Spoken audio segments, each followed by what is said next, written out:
mga lalaki dyan, huwag kayong umasa na babalikan pa kayo ng asawa nyo. Ano gusto mo? Sa magulang ka titira habang buhay? Na ayaw mong bukbukod ng bahay mo. Pero aasa ka pa sa mga magulang mo sa pera pinaghirapan nila.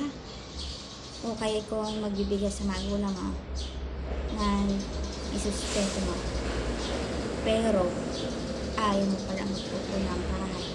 Ano ka, baby ang bulan? Ano gusto mo?